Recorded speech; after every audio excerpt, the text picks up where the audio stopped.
Alrighty, guys, welcome back to the Aussie Grappling Media Podcast. We are joined by the greatest hair in the Aussie Jiu Jitsu scene, the most recognizable ref in the Jiu Jitsu scene, Mr. Winston. How are you? I'm good, man. How about you? I'm very good. Well, this is obviously not my usual setup. I had some Wi-Fi issues this morning, so we ran to the gym last minute. But we're persevering. We've tried to do this podcast a few times now, and it hasn't worked. And so we're making it work today, Winston. So We're here. let's get this started. Winston, Okay. why does everyone recognize you? What are you known as? I don't even know. Like, I think I didn't even set out to be the most recognizable person in jiu-jitsu, but then I just needed the money. I started refereeing a lot, and then once I started refereeing a lot, I started refereeing even more because I just need to make a bit of extra cash. And then now everybody expects me to ref at every competition. Everybody's, oh man, are you refing the next one? So it's a hard job, man. Like, whenever I go out to jiu-jitsu events, like everybody wants to say hi to me. It's a blessing and it's a curse. And then the other day, like on Sunday, I was just going out with my missus, went out to the markets, and then we bumped into I don't know if you know Nobby, MMA fighter. He's a coach at a Yes. MMA gym. What is it? Origin MMA with Phil, I think. And Yeah. then I said hi to him. We greeted each other and we left. And then my missus turned to me. She was like, "I was wondering how long it was gonna take for you to bump into someone you know." So, like literally, like every time we go out, I was like, "Oh my god, I wonder who I'm gonna see today." It's a blessing and it's a curse. Yeah, you just want that nice little time by yourself with your fiance, and then it's like, oh no, I'm gonna bump into someone that knows me. Yeah, yes and no. It's hard. It's a blessing and it's a curse. Or like when now, like honestly, when anybody like looks at me or like they kind of look like they want to say hi to me, I just like wave. I don't even know who they are, but I just wave. So what I'm gathering is you just wave at people just look at you in the shops and you just wave at them. Pretty much, yeah. Like some lady's doing her Coles order, and you're just standing there like, hi. well, like if I look and then they like look like they kind of want to say hi to me, I just like make an eye, like hey, raise my eyebrows, like I kind of like wave if they kind of wave. Yeah, so it's getting to that point. It's good and it's bad. It's good and it's bad. Like, yeah. And so, going back from you starting reffing, what made you start jiu-jitsu, Winston? This is something I was driving here and I was like, what am I going to ask Winston today? And I was like, I actually don't know why you started jiu-jitsu. And so what made you start jiu-jitsu? I think this is like one of my favorite things is hearing people like tell their stories of why they started jiu-jitsu, because we all have different stories. But what made Winston start? It was actually pretty random. So when I first came to Australia, I don't know if you can tell, like, but I'm not Australian, and I'm not Brazilian either. But when I first came to Australia, I came as a student, so I didn't know anyone. So I actually joined this like crazy share house, and then at that point, I kind of knew what MMA was. I watched a little bit. Like I had a few friends who were like into fighting, so I knew of MMA. So I knew a little bit about jiu-jitsu, but then like MMA at those days were like very very early days. You were watching like the Iceman and then like GSP, like those early days. That's when I started like watching some mixed martial arts. I knew about, I think, like King of the Cage. I had like some friends like talking about it. This was like way long Early time days, ago. yeah. Yeah, really early days. And then one of my housemates, he actually did jujitsu. So he was a purple belt, and then we were in this crazy share house, and then he asked if we wanted to do some jiu-jitsu with him. So we bought some mats, literally like bought some mats. We bought 6 mats, puzzle mats off eBay, and we put it in the living room, and we started literally in the living room. So for about Wow. 6 to 8 months, we did jiu-jitsu in the living room. So we would do it.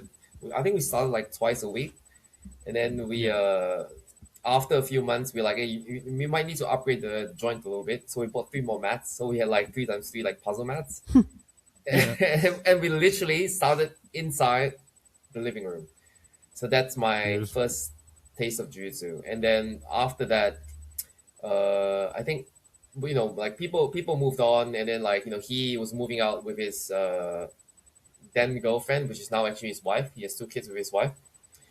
And then Oh, I was sick. like, yeah, and then I needed a place to, I was like, oh man, I really like this jiu-jitsu thing, I really want to continue. So at the time I was studying, and I was like staying in around Bondi Junction. So I joined a jiu-jitsu gym in Bondi Junction, which, became Garage Jiu-Jitsu. And then I stayed there for about 10 years until I opened my own Oh, gym. sick. So that was the that was the crazy story. So to sum up, like I think I didn't find jiu-jitsu, like kind of jiu-jitsu found me, and then I was just lucky that I was able to pursue it and you know, have it as a career, for good or for bad. Yeah. And looking back on it, like when you first started, were you like, okay, I know it's a weird question, but were you like, all right, I'm going to own a gym one day? Or was there a day where you were just like, all right, I'm going to own a gym and I'm still going to be doing this in 10 years, 10, 20 years down the track? Uh, yes and no. I think early days, like early days, like maybe blue belt days, I was like, all right, Yeah. I'm gonna do this jiu-jitsu thing like full time. I didn't think like how I was gonna make money. I was just, Yeah. this is like, whoa, this is like back in like 2014. Yeah, about Yeah. 2014, I graduated university and I worked for a little bit, and I hated working. I worked as an engineer. I graduated as an engineer for a little bit. I worked, and then I was like, you know what? I'm gonna quit my job. I'm gonna do this jiu-jitsu thing full time. Didn't know how I was gonna make money. I was just like doing like random shit on the side. I was making pizza on the weekends, and then I was teaching the kids classes. And then I think it kind of got to a point where I was trying to like be an athlete, but then Yeah. at the time when I finished my uni and everything, I was like 24, and then like I was training with Levi. So Oh, Levi was yes. the athlete, and then at the time, like maybe 2014, 15, 16, I was training with Levi, and then like, bro, Levi was already like a demon, right? He was a Yeah. blue belt. I think he just got his purple belt at that time or something maybe, and then there would be like black belts visiting, and he would just like wipe the floor with them. He would. I remember one of the first grappling industries. He joined as a blue belt, and he almost won everything. He lost to a brown belt because the brown belt called him the toehold, and he didn't know how to defend it. And when he was 17, this was like how good he was. Like he was like smoking brown belts already. And then even back then, like Levi, as good as he was, he was just like destroying everyone, like by far, like probably one of the best, probably the best in Sydney at the time. And he wasn't winning the world Yes. championships, So I was like, man, what chance do I have? I was like doing pretty alright, like doing alright, in Asia, doing alright in Australia. I was like, what chance do I have? It was like, Levi can't even win, and then Levi was just wiping the floor with me. Yeah. So you're So like, I yeah, this was this like dude's bashing unreal. me. He's getting bashed. Like, I really can't make a career as an athlete doing this. Yes, pretty much. And then I was like, you know what? So around I did like 2016, 2017 kind of time. I was a purple belt, so I started, moving towards coaching. And Yeah. then, to round it all off, like refereeing just became another way for me to make extra money. So I Yeah. started refereeing, I think like end of 2016, Grappling Industries. And then the first day I started Oh, refereeing, yes. I ref actually one of the matches I started refereeing like Kid Dale. I was like, oh my god, what the heck? I'm refing Kid Dale as a purple belt. But he made it easy for me. He just submitted everyone, so that was Oh, great. that's perfect. That's exactly what you want. Yeah, yeah, yeah. I And then it was really nice as well. So that's kind of how I got into like coaching and refereeing as well. Kind of the same vein. And then a lot of it was out of necessity, just like needing to like get bills paid. So I just like try to ref every competition as much as I can. It's hard, like especially looking back like 10 years ago, there wasn't as much opportunity as there is now. Social media wasn't that big. There were a few guys. YouTube was a lot bigger back then, but it was hard to make proper money. Like pretty yeah, it's much very hard. getting prize money when you compete in jiu-jitsu is pretty much unheard of. Like the most you Mm-mm. get is like some sponsorship. six Like you dollars would even yeah you free would even coffee. get a free, yeah you would even get a free gi. You get like, or you get like free like combat soap or whatever. That's pretty Yeah. much it. Yeah. I So yeah, I won't tell you what I was doing in 2016. So yeah. I think Well, 2016. I think I just finished primary school. yeah, So yeah, yeah. I wasn't doing jiu-jitsu then, but But close, No, you know, it's like we're yeah, on the yeah, yeah, very same close. trajectory. Like in the end, we're in the same place. Like in the end, like you're teaching classes, I'm teaching classes. So you know, what's the difference? Yeah. Um, do you thinking back on it now? This is just coming to my Mm. head. Do you think it was harder to ref 10 years ago or ref now? In the Referring sense of now, everyone definitely. thinks they know everything now. Yeah, pretty much. I think kind of that's it. Like when I started refereeing, it was a bit chaotic. The refereeing, especially in Australia, the refereeing like landscape was a bit chaotic. I remember when I was competing in like 2014, 15, even 16 to some degree, like the refereeing was just horrendous. Like nobody, like everybody kind of knew the rules, nobody knew the intricacies, and then like the head referee was just a douchebag. You know, he didn't respect anyone. He just like did whatever he wants. He's the laziest guy ever.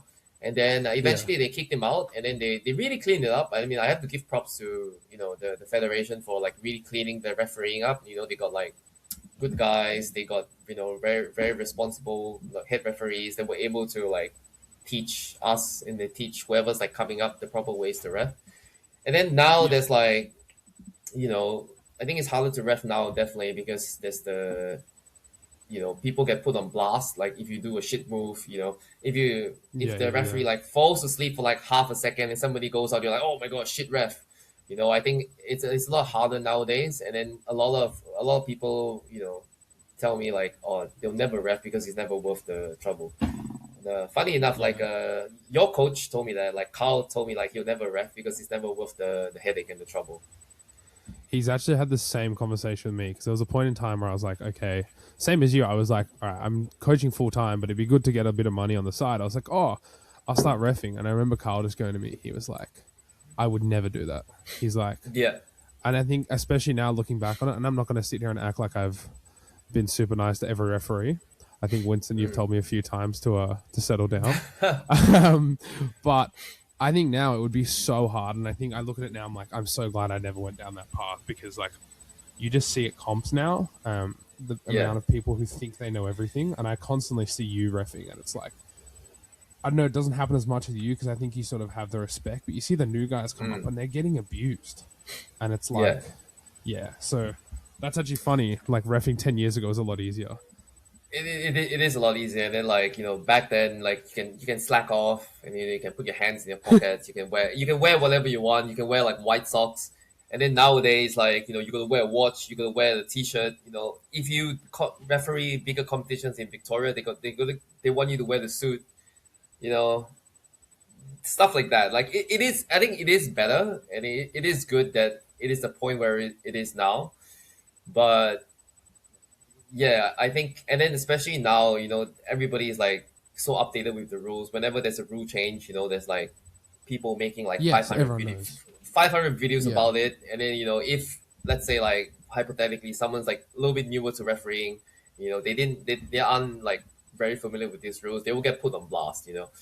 So I think it is yeah, definitely a lot harder now. But then, just have to remember like referees are trying the best as well. So yeah. we're all just trying our That's best, a. I think in it's jiu-jitsu. this is a clip that's going to go on my Instagram of Winston telling us, we're all trying our Yeah. best. We're all trying And our then sort of best. for you, like, what made you then be like, okay, I'm refing full time, I'm working at Mm. Garage. What led to you opening Ace Academy? Yeah, I think at one point it definitely crossed my mind. It was like slightly before COVID. So, Yeah, I was thinking about, at that time, I was brown belt still. Like I think I just got my brown yeah, belt like yeah, not too long ago. And then I was thinking like, you know what, almost yeah, I was like close to 30 at that point. And I was just thinking like maybe like 5 years ahead. So I was just thinking to myself like, mm, look, what am I gonna do like 5 years from now? So yeah, I just needed to like set up my own future. And then of course, like in 2019, 2020, like COVID hit. So, that put a pause on things. And then, my gym, like at the time, like Garage, we went through like a few like turbulent times, so like yeah, business wise, like ownership wise, there was like, change in ownership. So, I decided to stay and help out, like make sure everything went okay. And then, everything yeah, went pretty well, like slowly building up. But then it kind of came to the point where I had to like decide what I wanted to do for the rest of my life. Yeah. I knew like I couldn't keep like refereeing and like just like teaching and making. I don't know how much you make, but I was getting paid pretty well. I was teaching pretty much most of the classes, and it's still I wasn't making like the amount of money that I want to make. Like if I want to build a future, Yeah. you make like I don't know, thousand a You week. make Like good money, but yeah. yeah, make okay. It make okay. Like I can get by. Like as a single person, like you make like I don't know, $1,000. I think the referee like I made like another like 200, $300. I get a few Yeah. privates on the side. Like it's decent, but then like it's not sustainable. My body can only like last for so long. So and then like refereeing it's a full day thing. Teaching I use my body and I teach the early morning class. So it's starting to take a toll on my body. I was like, in the next 5 years, I'm only gonna get more tired. So I better Yeah. set up my future now rather than just waiting for more and more. And then, I was glad I opened the gym the time I did, because in the Yeah. location that I opened my gym, like within like the 2 and a bit years that I've opened my gym now, like two other gyms that open up within like maybe like 5 or 6 minutes walking distance. Yeah. Yeah, so like everyone's like opening a gym now. Like the best time to open a gym is just like tomorrow. Like if you if you really want to do something for yourself and open your own gym, you think that's something you want to do. It's not easy. It's gonna be like freaking hard. You're Yeah. It's gonna not easy at spend all. yeah. Opening any business is not easy. Getting it going is not easy. There's like good days, there's bad days, but then like the best day to do it is like tomorrow. So if anybody wants to open a gym, do it as soon as you can, because if not, someone else is going to open the gym, and then you're like, oh shit, I had this idea but then I can't carry it out anymore, and then you have to go further and further out. Yeah, so that's pretty much why I opened. Like you could say I'm setting up for my future with the Yeah. hopes of it working. Like it could never work. I was willing to take the risk that it could Yeah. it That could was never my work, but follow-up then question. yeah, you could take the risk. Like it could never work, but then you just gotta find a way, because yeah. And then Was there ever? yeah, sorry. No. You go. You go. Yeah, no. Yeah. So and then the also another thing that made me decide to open my gym is like I see, no disrespect to anyone, obviously, because I compete a lot, I referee a lot, and then I Yeah. was thinking like there are guys there outside who open gyms, who have gyms. The jiu-jitsu's worse than me. They have a worse reputation than me, and then you know why am I not capitalizing on this? Like, and they're doing all right. There's like gyms around Bondi Junction, like other gyms. Like there are good ones. There are like they are like mediocre ones. I was like, It's like every business. yeah, like every business. Like I was like, look, these guys they're worse than me at jiu-jitsu. I know for a fact because I've seen them like compete, I've seen them roll, and then like their reputation is not as good as me, obviously because I rep so much. People know who I am, and then and they're doing all right. Like so, I want a slice of the pie too. So that's pretty much why I just like what, I just gotta take the leap and open my own gym. Yeah. No. See. I think for me, like I always had this conversation. I think because Mm, obviously the gym I'm in now, Pimble, Carl took over this business, sort of around a similar time to you. Was there mm, a point? Do you remember there being a point where you were kind of like, all right, this is a massive risk for me, but I'm mm-hmm. willing to take it? And was there ever a point where you're like, oh shit, I shouldn't have done this. I should have just stayed in my lane? Or was it always like, okay, I know I'm going to do this? There was never any doubt in your head. I mean, obviously, I think the biggest when I was like thinking of the idea of the gym, I have the location, I saw a place, I liked it. I think that the biggest like doubt in your head comes when you actually have to pay for it. Yeah. Because you got yeah, it's like literally I spent, well, I can tell everyone here, like I spent about 30 grand just to get the keys to my gym.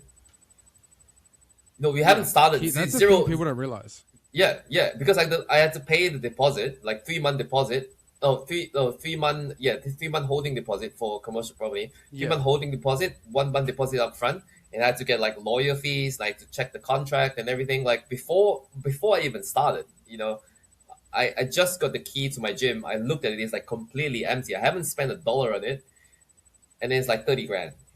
Just to get Yeah. the keys is like so much money and so much upfront like risk.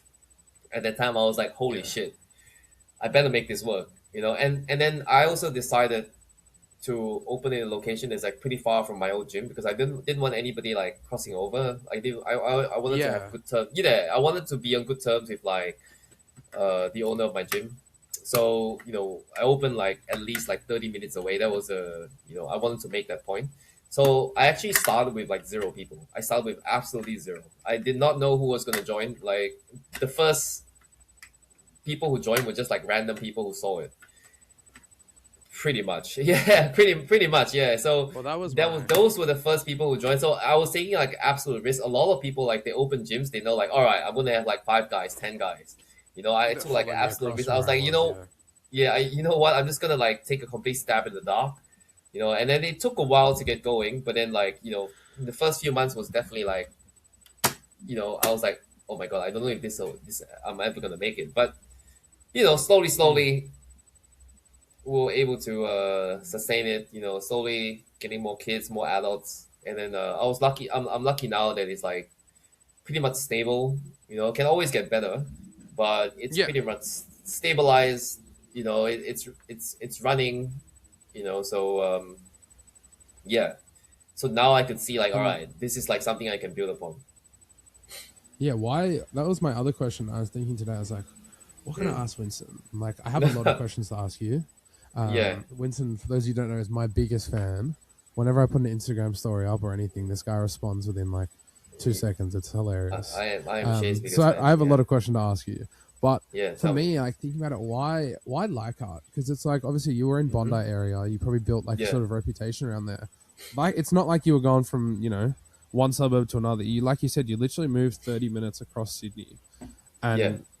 why Leichhardt? Was it just you saw the space there and you're like, okay, this space is nice, or was it just Yeah, so I've always wanted to open it in the West because I think like there's a bit of a gap in the market in the West. So at that Yeah. time, there wasn't like too much around Marrickville. So I was actually looking around Marrickville.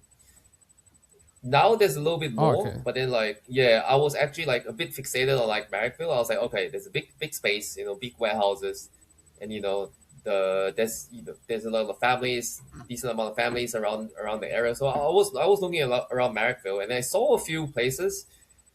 Didn't love them. They were okay. And then so I was just like toying around, the idea of in that area. And then like why in the West? Because I guess I didn't want to be around the eastern suburbs because I think that would like, mess Yeah. with the competition with, Yeah. You want the it to be on in good terms garage with the and everything. guys. And yeah, and prices are generally like a bit more expensive around the eastern suburbs. Mm-hmm. So I went a little bit like towards the inner west. So I was fixated around Marrickville for a little bit, but then I kind of didn't see anything I like. But then I saw this Yeah. place in Leichhardt, and then it's on the main road, in Parramatta Road. A lot of It's a very good spot. Yeah. yeah, a lot of like driving traffic. There's foot traffic. It's very close to Norton Street, which is like the famous like Italian street. And then I was like, I saw this place. I was like, whoa, maybe I can consider this place. And then I did my research at that time. There wasn't Yes. many gyms around me, so I was in between like two gyms, and then both gyms were about like 10, 15 minutes like driving away. So I was like, you know what? I like this spot. I think it's a good spot. Like whatever the price I'm paying is, I think it was reasonable. So Yeah. yeah, so it is actually it was cheaper than the warehouses I was looking at in Marrickville in a better location. Yeah. So I was like, you know what, I'm just gonna Yeah. take this. It's a good spot.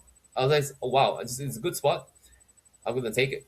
That's pretty no, much how I landed on it is the a spot very I good had. spot. Yeah. Yeah, people For people drive past and they take photos like, hey, I see your gym, or like sometimes like I'm teaching inside, it's like I don't know, seven like 10 past 7, like 7:30. Like people take a photo, they're driving, they risk they're getting fined. They take a photo, they're like, hey Winston, look, I see you, haha. Which is nice. Yeah. Yeah. I'm guilty of doing that at one point. Yeah, Allegedly. I would never so drive and be on my phone. yeah, never. Um, This never happens. But people do. And So what made you go with the name Ace Academy? Because it's not like a not a cool name. I think it's a sick name. It's just not. I like Yeah, thank you. Yeah, not a very jiu-jitsu. Like jiu-jitsu names are always like something very generic, like yeah, you know like Grace triangle Ball. jiu-jitsu or no, not Gracie Barra. It's a good name. Triangle jiu-jitsu or like square jiu-jitsu. Like they're always Yeah, something for related sure, to the sport. for sure, for Ace sure. is sort Yeah, of something in my head. I'm ace. I'm like pack of cards. Is it because like your okay, jiu-jitsu is yeah, great, Winston, or yeah. is it Yes and no. So what?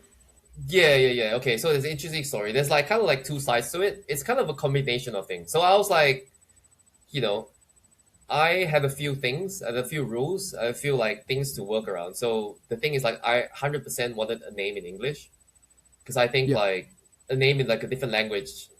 I look. This is my personal opinion. I don't think it works very well on like the algorithms, and it's hard to say. Number one, if you have something in yeah, Portuguese, yeah, yeah, great. I love Portuguese. I speak a bit of Portuguese too, but then like it's hard to like enunciate, and then when people say it, you say it wrong, and people like if they try to type it, you're like, hey, wait, what?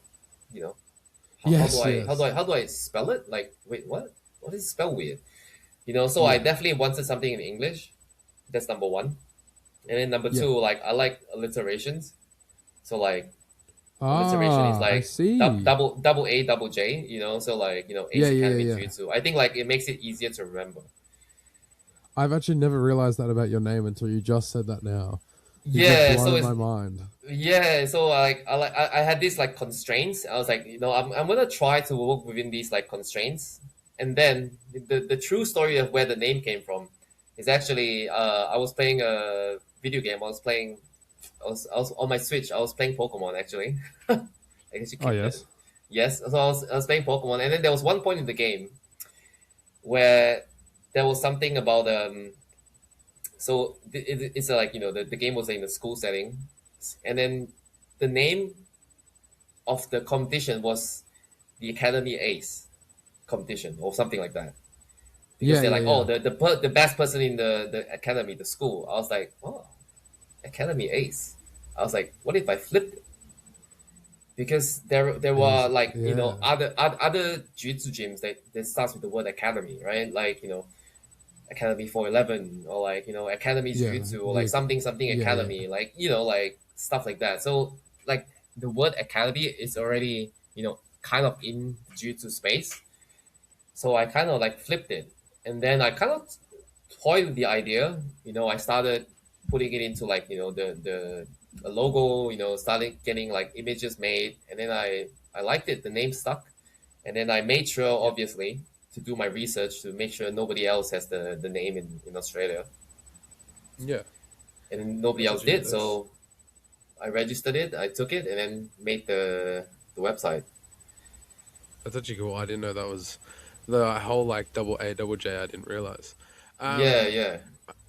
I suppose for you now, what can we expect from Ace Academy in the next sort of 5 years or so? Like you've obviously been open what 2-ish years now? Did you say?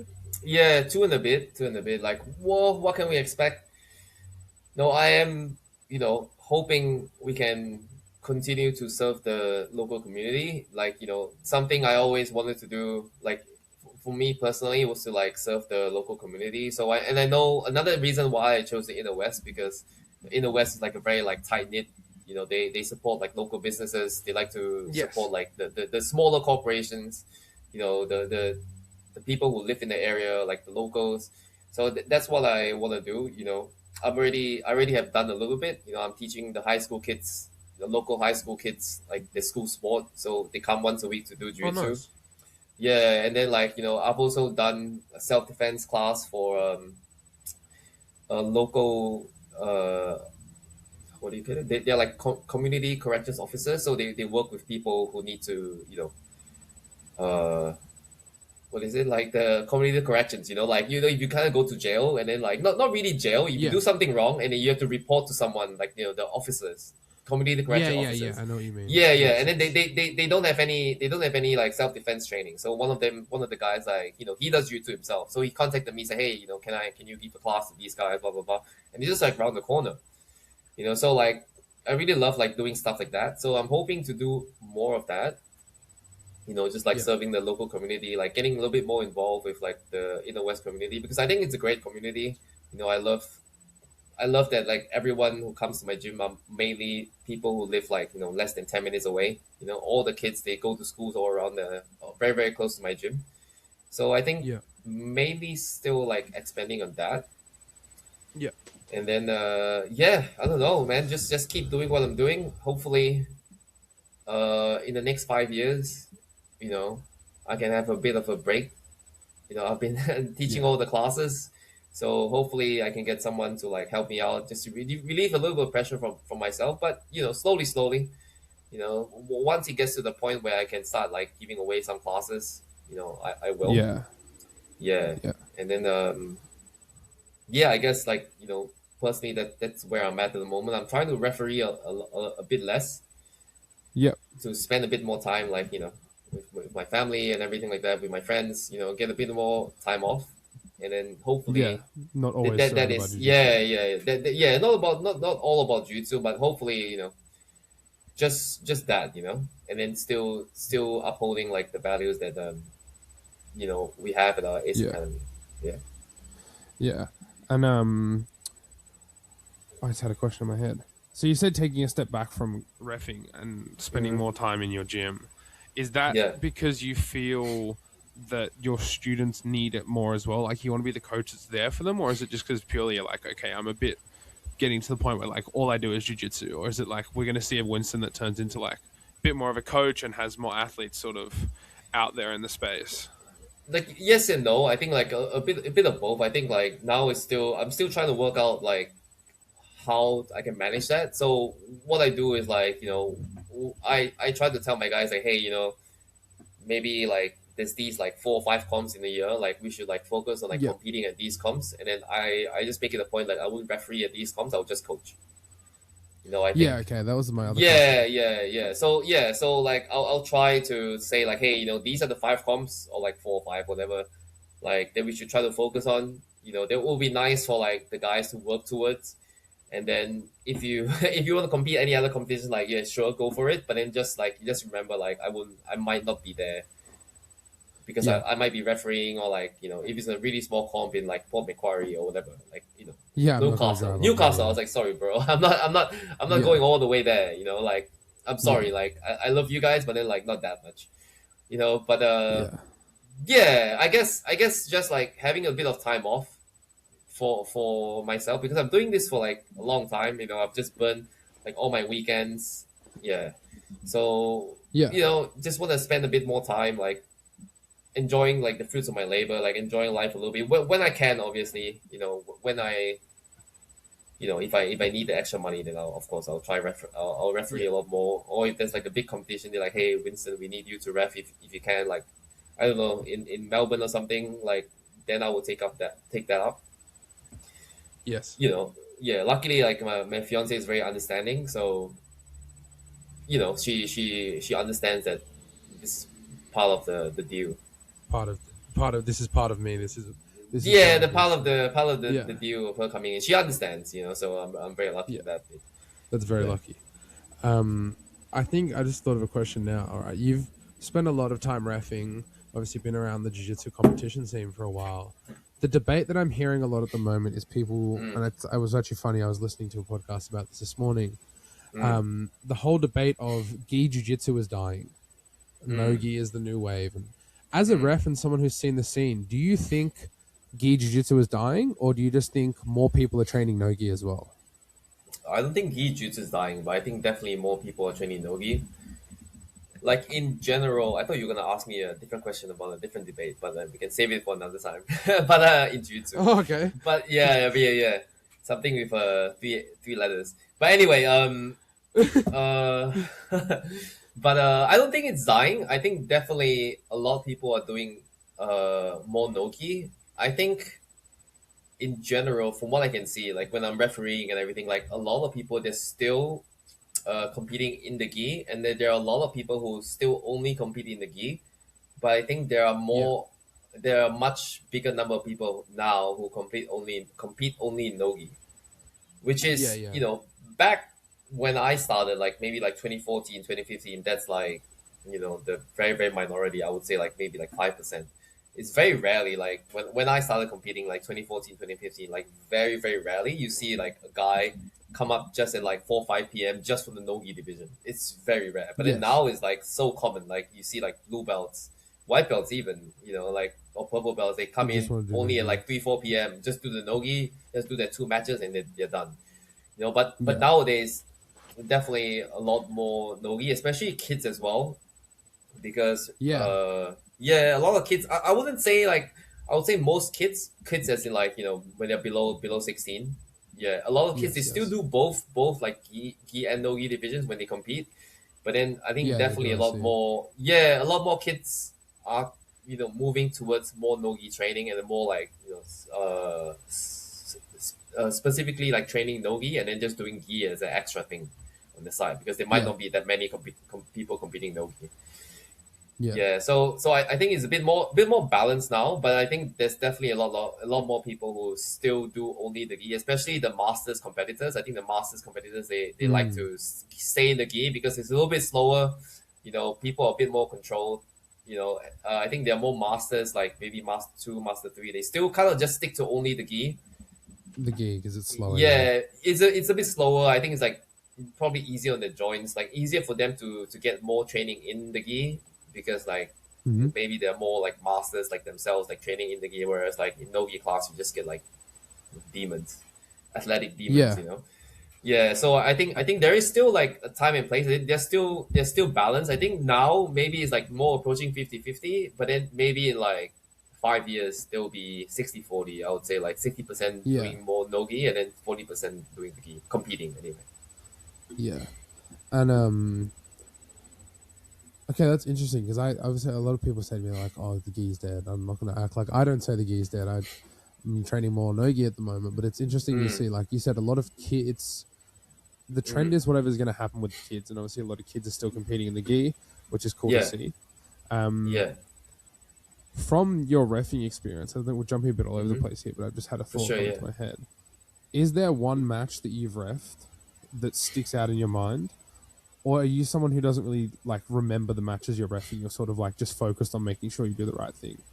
Oh, I definitely do remember like some matches I'm refereeing. Some of them like they kind of like all blend together because I ref like Yeah. an insane amount of matches. Like the matches I remember like most prominently are like when people get into fights or somebody gets disqualified, or like when I like have disqualified or like I've given the points to someone and they do a big hoo ha, they do a big complaint. Like I remember stuff more like that. I don't know if that Yeah. counts. There was once I think I remember very prominently. I think like I disqualified some kid for like squeezing the head. He just like two hands on the head, like in like the Keza position, Keza crush Yeah. position. Yeah. But then like without the arm, just like two hands on the head in side control, just around the head, no arm, just two hands on the head, just pull the other kid's head up, just starts like cranking the shit out of it.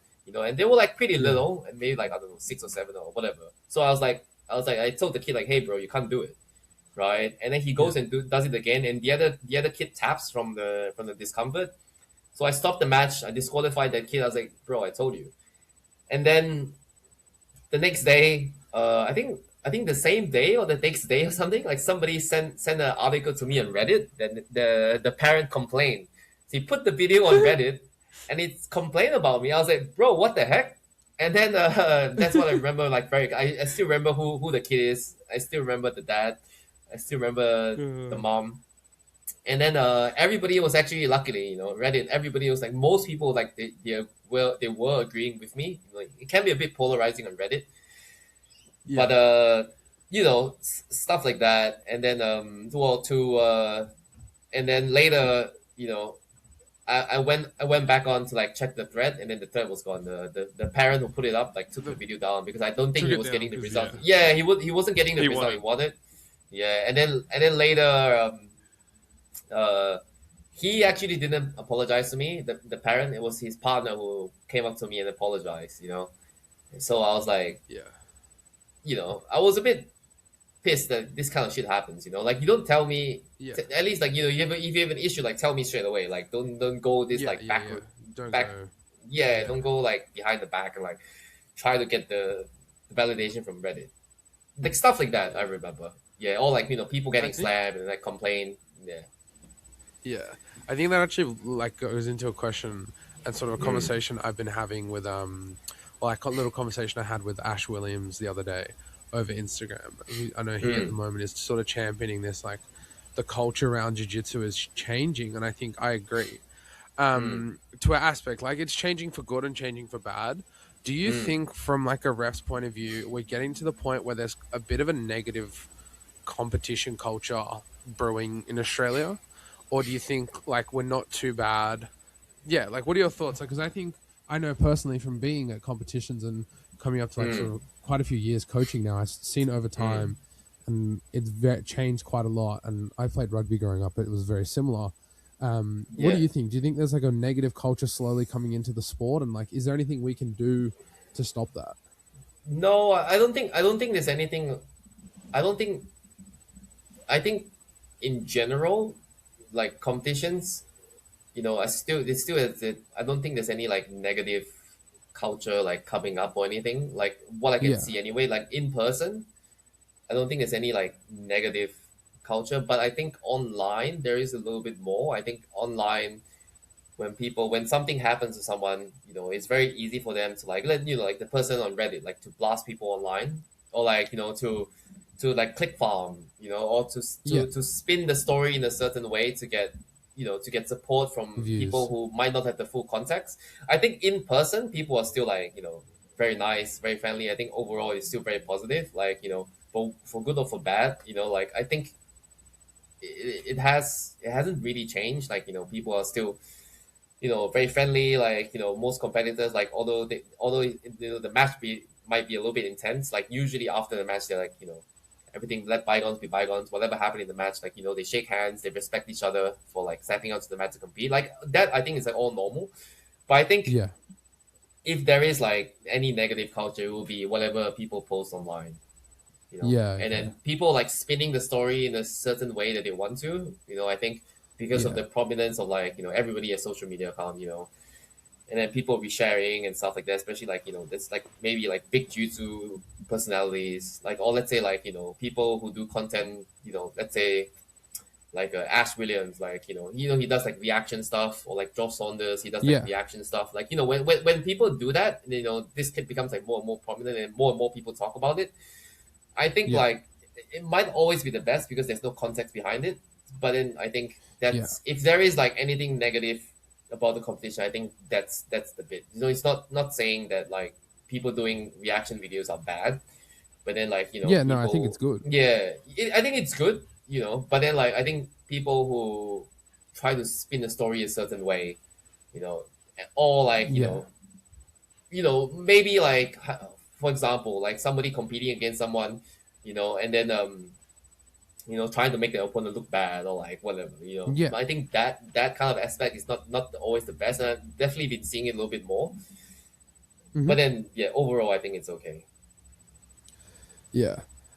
I think I get what you mean. Like the reaction content's Mm. not bad. It's good that it's getting out there, but it's the content people put out where they post like 5 seconds of a match and it's not the full story. Or like Yeah. say you make a decision as the ref and Mm. they post the like you Yeah. DQing them, but they don't post you like why you DQ'd them, and like they try and paint the person as a bad like in a bad light. I think that's where the sort of negative culture I think is coming Yeah, and then through. to add on to it, like for example, it's like pretty common. Like I think this happened even to like high level athletes. I Yeah. remember ADCC, like Owen O'Flanagan, like just to quote his match, like he was saying like, oh, he was fighting this some, can't remember, with this European guy, and then like the guy keep getting like Linus, is it? penalized.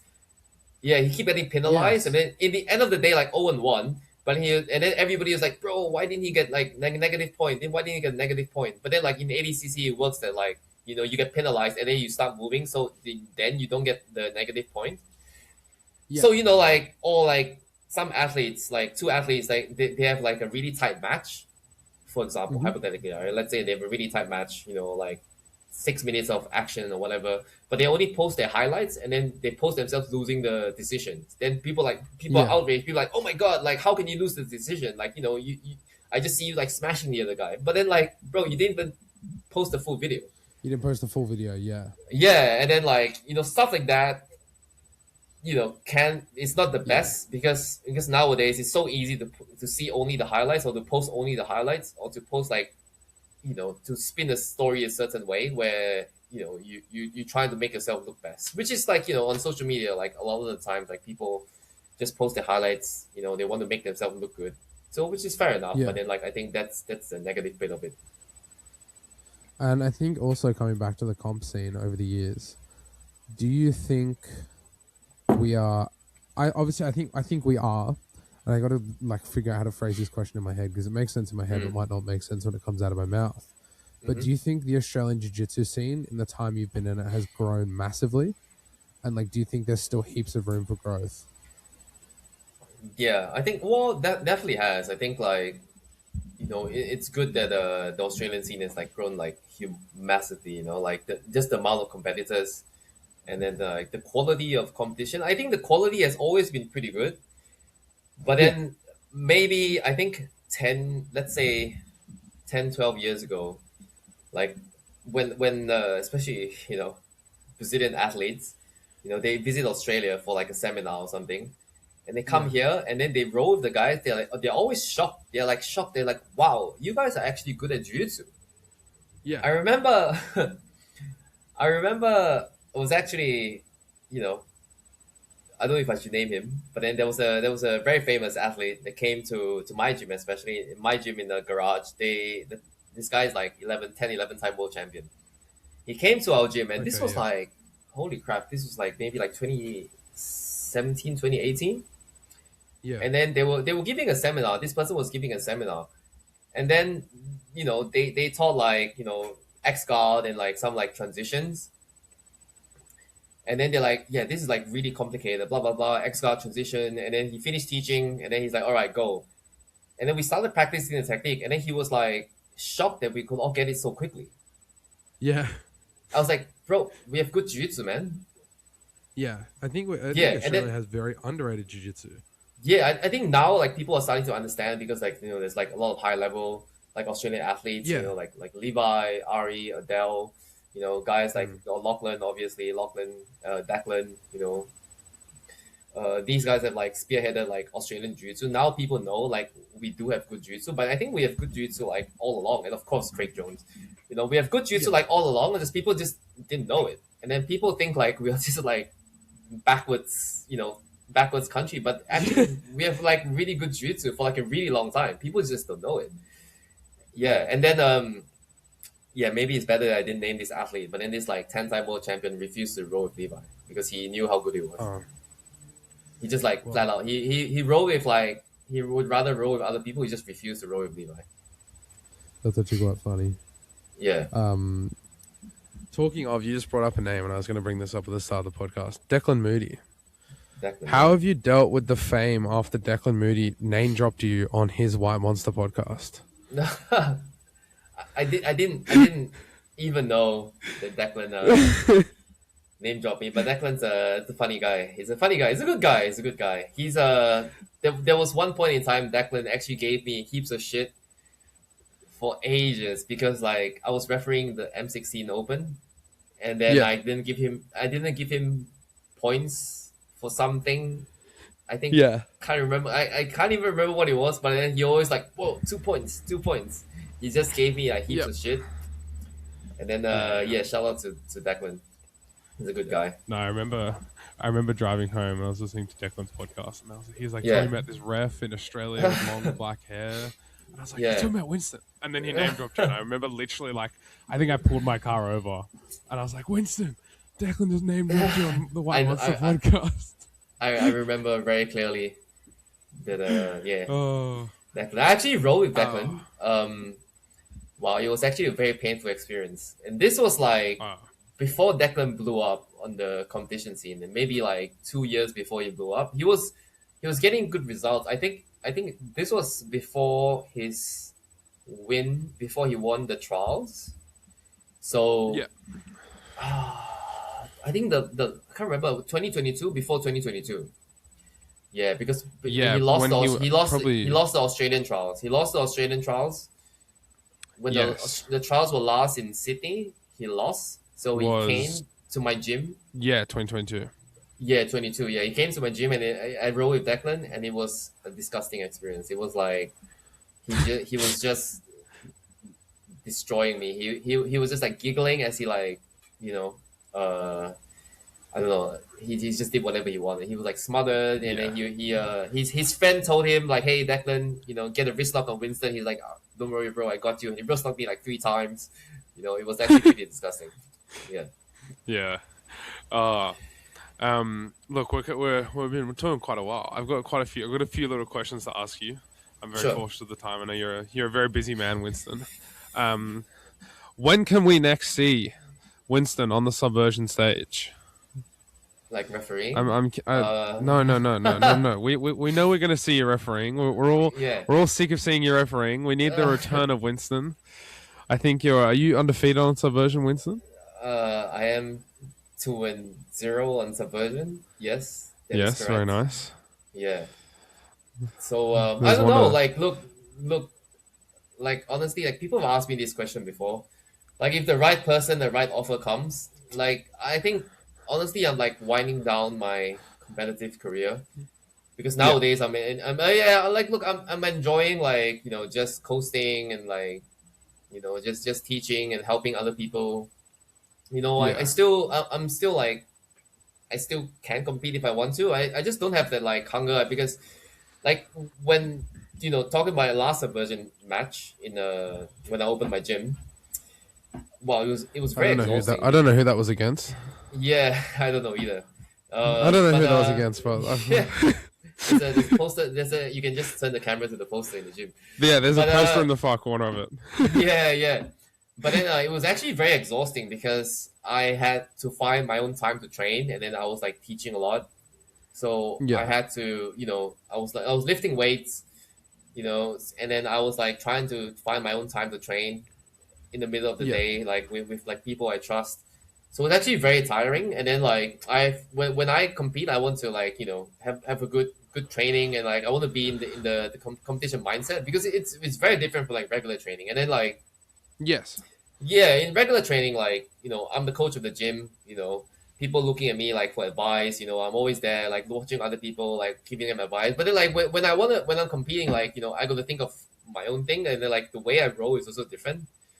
Have to be you have to be the roll a very like specific. Yeah, you have to be switched on, roll a very specific way, and then like work on the game plan.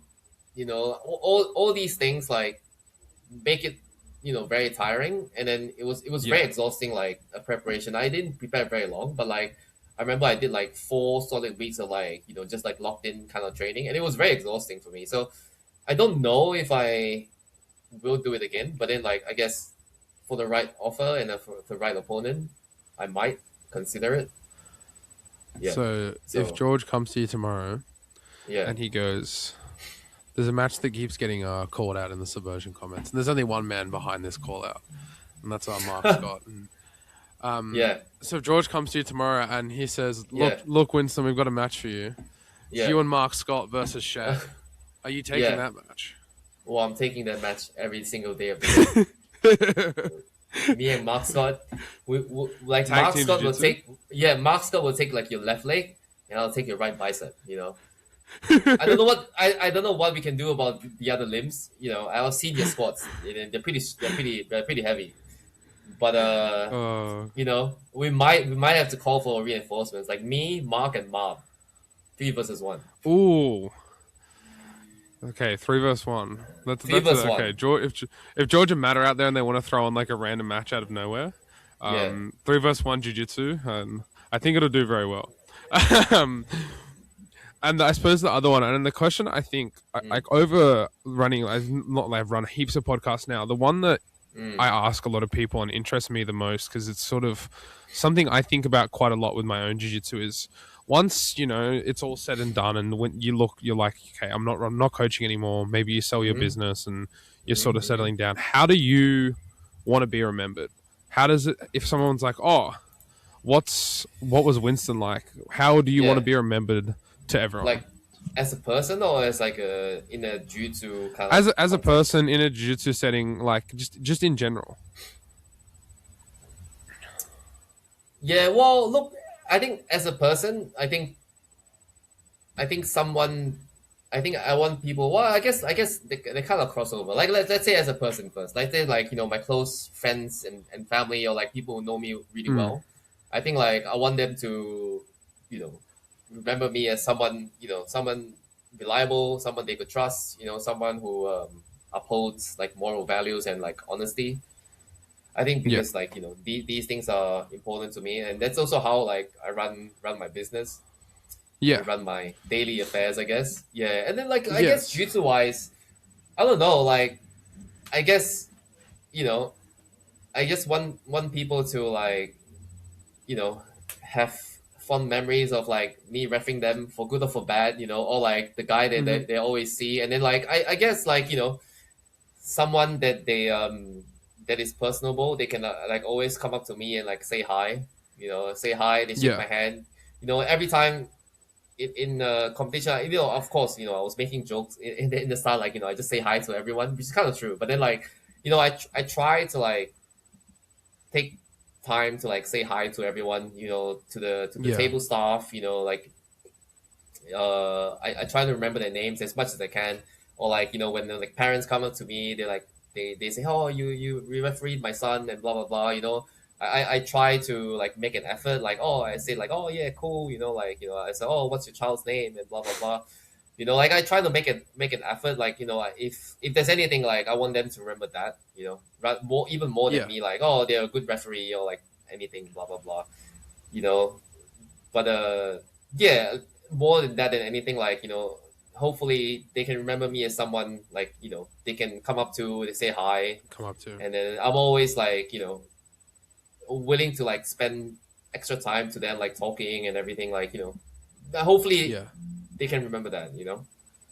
Yeah. No, I like that. They remember you as like not just the referee, but someone who was also like actually cared and put effort and time in. Yeah, Um, yeah, yeah. So I hopefully that, think. look, I don't know, like I'm just gonna do what I do. Sometimes like people Yeah. find me on break, and then and I'm like like a zombie. But yeah. Yeah. Yeah. I think the other one I have, and I'm stealing this off Hmm. Subversion guys, but what's the best bit of advice someone has given you in jiu-jitsu? Well, well, let's say, okay, let me do, well, I have kind of like two things. One of Yeah. them is like just like general like life advice, and then the other one in Mm-hmm. in jiu-jitsu, like I think like it's really like changed my perspective of how I approach like my jiu-jitsu career. So I think like, well, I'll start with the first one, which is like my pizza boss, actually. So I used to work pizza catering on the weekend. That's a random Yeah. random uni job. Like and my pizza boss gave me like really good life advice. So it was once like randomly, because he's a lot older than me. So he just randomly like came up with this advice, just talking about like, I don't know, pizza or like whatever. I remember we were working, and he said to me like, never take shortcuts in life. Yeah. So yeah, I think that really stuck with me, because like once you start taking shortcuts, you start being lazy, and then it starts becoming a cycle. So I've always like tried to never take shortcuts in life, and then I've Yeah. used that to approach my jiu-jitsu, and then the things I do, the way I run my business, like try to never take shortcuts, never take the easy way out. That's one thing I try to, that really stuck with me, that my pizza boss said to me. And the best Yeah. jiu-jitsu advice was actually from Levi. So Yeah. he was saying to me, I remember, I think it was, oh, maybe 2015, 2015. Mm-hmm. I was a blue belt, and I think he was purple belt. And Yeah. then, at that point in time, both of us, we were competing a lot, we were training together a lot, we were like drilling a lot. And then, I got injured, like, I injured my shoulder, like I dislocated my shoulder, like I think like twice, like in succession. So I was getting a bit, getting the shits, getting a bit frustrated. And then I think like he probably saw it, and then he was really young at the time, so he was like what, 19, 20 at the time. But he gave me really good Yeah. advice. So he said to me, when you compete in jiu-jitsu, like make sure you're doing it for yourself. Don't do it for anyone else. Don't do it for the gym. Don't do it for anything other than like something that you think that you really want to do, or you think it's good for your career. So never do it for like, let's say you have a bunch of friends, they're like egging you on, like peer pressuring you, like, hey, come on, man, like, bro, let's just do this competition.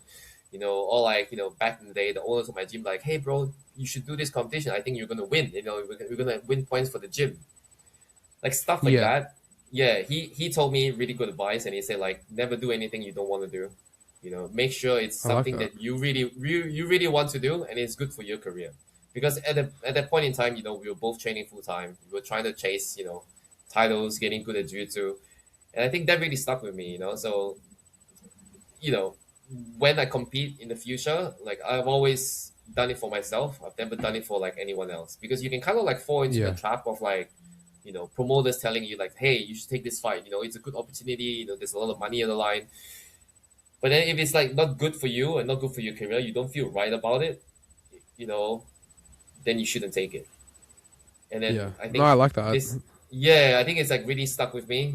I've really taken up that advice, and then I think like Levi himself, at the point in time anyway, he's probably still the same anyway. But he that's why like he picks and chooses what he competes in like very carefully. He doesn't like do random competitions, I think for no reason. For no reason. I think like having that approach, as an athlete, or as a coach, I think it really, really helps.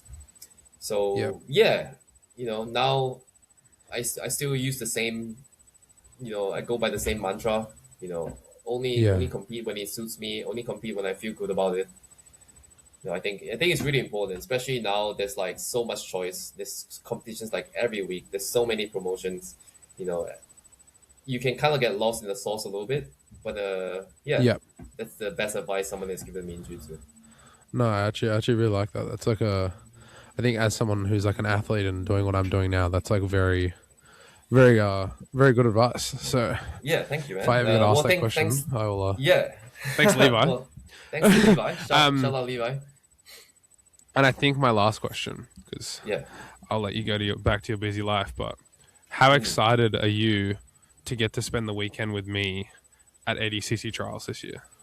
Oh, I'm stoked. I think I heard George go to Airbnb. I think we have to film another episode in person.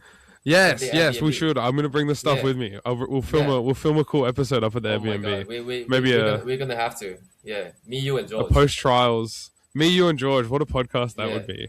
Oh no, we'll make it even better. Me, you, George, and Lance. That'll be a great podcast. We can't top that anymore. We have to save it for like a good time. And Lance. Well, Winston, thank you so much for your time. Thank you for coming on here. Thanks for having me. A pleasure to chat to you. Where can people find you? Give yourself a quick shout out. Yes, so you can find me probably the next competition. If you're doing arcane grappling, I'll be referring on arcane grappling. If you're doing Grapplemania, you find me at Grapplemania. And the next competition, probably, I don't know, some local competition, you find me there. Or you can find me online, Instagram. It's Winston HBJJ, or you can follow my gym, Ace Academy JJ. And you can find me at my gym. It's in Leichhardt. Come visit. Even Shay has come. Shay has come visit once. I have come. I have visited you once. I will be back soon. Yeah, we've been graced. I will by definitely his, be back. Appearance. But yeah, man, come visit, come hang out. We're all very friendly. Like the guys they train well, train hard, good technique, but then always very safe training. And then one last thing, Shay, like that I talked about, that I thought you were gonna go to a different kind of like position when you talk about the jiu-jitsu stuff, but I thought you were gonna ask me about CLA training versus traditional drilling. I have strong opinions on that. Oh, okay. Well, we were going to end the podcast. Winston, give us your... it's not something I've really thought about, so it's not like I need to do more research into CLA myself, but what is... While we've got you here, what is Winston's thoughts on CLA? Okay. Pure CLA is complete trash. Let's just leave it at that. Yes. If you do any kind of like hybrid training, like you do drilling plus like CLA, it is Yes. like not CLA. Like if you do like pure CLA, like let's say you get someone who's never done jiu-jitsu before, no concept, like you know, Yeah. and you try to apply CLA like 100% purely, I think it's pretty shit. Because Oh, interesting. yeah, well, this is just my opinion. Like the guys who are like championing CLA, in my opinion, are already good at jiu-jitsu. Oh, okay. I like that. Yeah. I do That's like what that. that's what I think. It's easy for them to say like, oh, CLA, but then like they're really good at jiu-jitsu. Like you imagine someone who's not good at jiu-jitsu, doesn't know what an armbar is, doesn't know side control, doesn't know pinning, and then you try to take them through that. It's just too confusing. I don't think Yeah. I don't think it's good for them. So like I think it's good for people who are already advanced. I Who are think it's already great. athletes. Yeah, who are already athletes, they're already training full time, they're already advanced. I think it's great.